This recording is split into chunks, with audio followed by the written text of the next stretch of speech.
ప్రభువైన యేసుక్రీస్తు నామమును బట్టి అందరికీ వందనములు.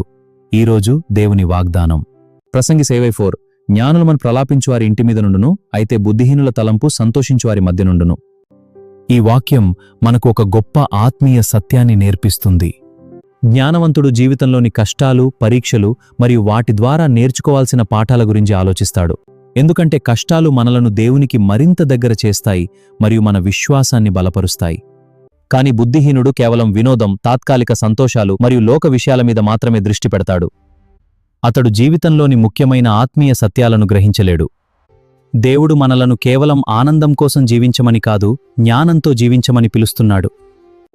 ప్రతి పరిస్థితిలో ఆయన చిత్తాన్ని తెలుసుకోవడానికి ప్రయత్నించినప్పుడు నిజమైన జ్ఞానం మనకు లభిస్తుంది. ఈరోజు మనల్ని మనమే ప్రశ్నించుకుందాం.